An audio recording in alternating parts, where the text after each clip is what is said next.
We live in a place of natural wonders. Time to go exploring.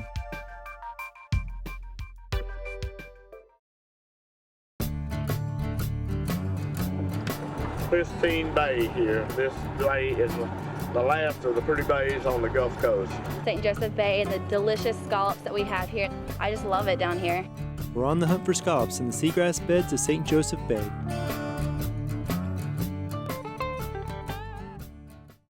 So I definitely ate one of these. You ate one? Yes, Like but I that? said they're edible, and we split one, and I ate it. Like raw? How big is that? It's not. It's a little bit bigger than a piece of scallop. That's what a scallop looks like. How awesome! Adrienne Woodward is a brand ambassador for the Gulf County Tourist Development Council. She has a long history of St. Joe Bay. Yeah, I've been coming out here since I was about 2 years old, so 23 years around there, coming out to St. Joseph Bay, enjoying the scallops and being out here on the water pretty much my entire life. My dad has been vacationing here his entire life. He honeymooned on Cape San Blas with my mom. Captain Bobby Guilford agreed to take us scalloping today. This is his first trip of the season, and he's using this media trip with writer Troy Gilbert and myself to scout scallop hotspots. The red snapper season ends Tuesday, so we'll be doing more scalloping trips now. You never know where you're going to find them. And the scallops, it's amazing. They do swim and they move. Some days out here, you'll see them. You'll be going along to where you think the scallops are, and you'll look in the water and they'll just be swimming, la la. It's kind of like Easter egg hunting. You never know what you're going to find. The clarity of this bay gives scallopers an advantage. It's very, very clear. This is the most pristine bay on the Gulf Coast. It's pure salt, it's not brackish? I mean, No. St. Joseph Bay is the largest bay in the Gulf of Mexico with no freshwater input, which means it's the clearest salt water in our area. Most of the submerged lands in the bay are part of the St. Joseph Bay Aquatic Preserve. Within its 55,000 acres is an abundance of the seagrass habitat that scallops prefer. Protecting the cleanliness of the water is the St. Joseph Bay State Buffer Preserve, which is home to rare plants such as the Chapman's rhododendron. The setting is right. Now we just have to find some scallops. And this is where we'll do our checkout. If we find scallops, it'll be great. Not, we will go until we find some. Gotcha. This is what we used to call a brownie hooker rig. We call it snuba. It operates just like you would with a diving tank. We don't go very deep with it. You don't have to be certified to use it. Adrienne and Bobby snorkel the first location to see if it's worth staying. They do find some things. This is a pen shell. If you saw it stuck in the sand, would you want to pry it out and eat it?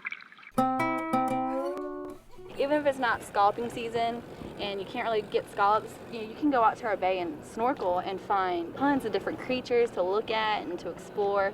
We have so many grass beds and places to go up in there and just enjoy it. Fun stuff, but no scallops here.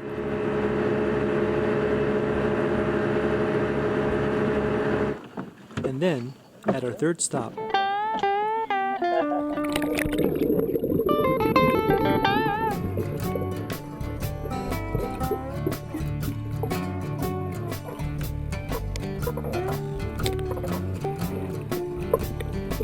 one side is white, the bottom side is white, and the top side is like a green, brown. Top side grows all kind of stuff. Yeah. And the white side being in the sand stays clean. Kind of use it as a camouflage, so it's kind of hard to see them sometimes if they're not swimming. you'd be spitting mad too if this was about to happen to you. I can get. Do they scream? No, they don't scream. My hands are shaking. You can be rough and push down on the shell as long as you're not Hurting the meat. hurting it. Yeah. There you go. Yeah. It's a lot sweeter than that. I mean, I would never fry these. But maybe you like it fried. There are several places in Port St. Joe and in Gulf County that will cook your catch. So if you go out there and are not exactly sure how you want your scallops made, you can go to places like Dockside or Sunset Coastal Grill, and they will cook your catch for you. You can bring your scallops in. You just have to clean them first, just like the fish, and we'll cook them however you want. They're great fried or grilled. We also blacken them, and then we'll provide all the vegetables and sides. We went out in July, but the scallops are bigger later in the season. This year, scallop season ends on September 24th. The single person limit is 2 gallons in shell, or 1 pint shucked. The max is 10 gallons per vessel, or 1/2 gallon shucked. The Scallop Festival is September 12th and 13th in Port St. Joe. There's scallop vendors, which unfortunately, because of St. Joseph Bay, we cannot harvest them for commercial use. So they are not from St. Joseph Bay, the scallops that they serve, but they're still bay scallops. For more information, visit scallopfest.com. St. Joseph Bay is the only place I have been scalloping. It's a really great bay. For more information on visiting St. Joseph Bay, check out visitgulf.com. For WFSU TV, I'm Rob Diaz de Villegas.